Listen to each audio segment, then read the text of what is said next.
மதுரை மாவட்டம் மேலூர் மற்றும் சுற்றுவட்டார பகுதிகளில் ரேக்லா ரேஸ் பந்தயத்திற்காக காளைகள் தீவிரமாக தயார்படுத்தப்பட்டு வருகின்றன.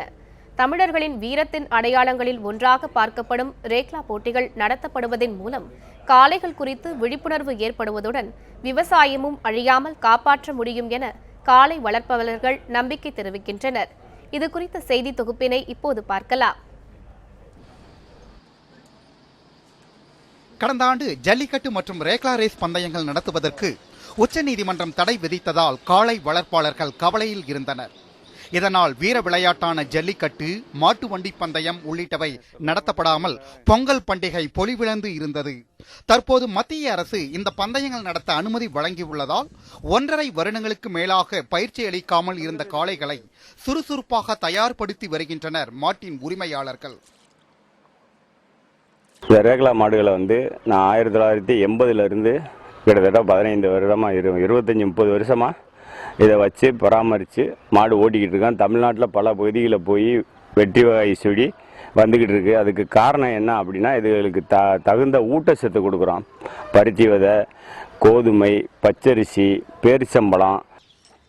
பொதுவாக பெருமாடு, நடுமாடு, சின்ன மாடு, பூஞ்சிட்டி என 4 பிரிவுகளாக ரேக்லா பந்தயங்கள் நடத்தப்படுவது வழக்கம். இந்த ரேக்லா ரேஸ் பந்தயமானது மதுரை, தூத்துக்குடி, நெல்லை, சேலம், திருச்சி, சிவகங்கை உள்ளிட்ட பகுதிகளில் மிகவும் பிரபலம்.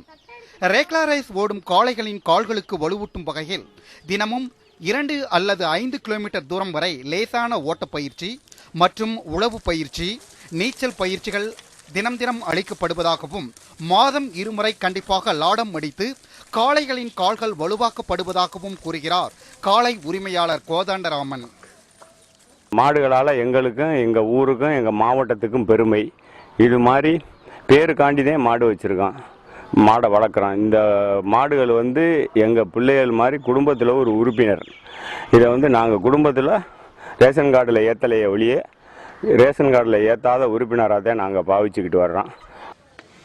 தினமும் காளைகள் உடல் வலுப்பெற பேரிச்சம்பழம், கோதுமை தவிடு, பச்சரிசி, முட்டை, பால், சுண்டல், உளுந்து தவிடு, ஊற வைத்த பருத்துக்கொட்டை உள்ளிட்ட புரதச்சத்துகள் நிறைந்த உணவுகளையே அளித்து வருவதாகவும், இதனால் நாள் ஒன்றுக்கு சுமார் 200 ரூபாய் முதல் செலவாகுவதாகவும் காளை வளர்ப்பாளர்கள் பட்டியலிடுகின்றனர். இதுவே பந்தய காலமாக இருந்தால் 500 ரூபாய் வரை செலவாகும் எனவும் அவர்கள் தெரிவிக்கின்றனர். ஜல்லிக்கட்டு எவ்வளோ ஆர்வமோ அதுபோல் எங்கள் ரேக்லா பந்தயமும் எங்களுக்கு ரொம்ப உசுரான ஒன்று. எங்களுக்கு ரொம்ப பிடிச்ச விஷயங்களில் இது ரொம்ப அபரிமிதமான ஆர்வம் கொண்ட நாங்கள்.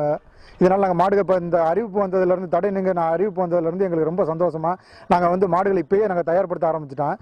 எங்கள் மாடுகள் போகிற இடங்கள்லாம் நல்ல பேரும் பெருமையும் எங்களுக்கு சேர்த்து கொடுக்குது. அதனால் ரொம்ப சந்தோஷமாக இருக்கோம்.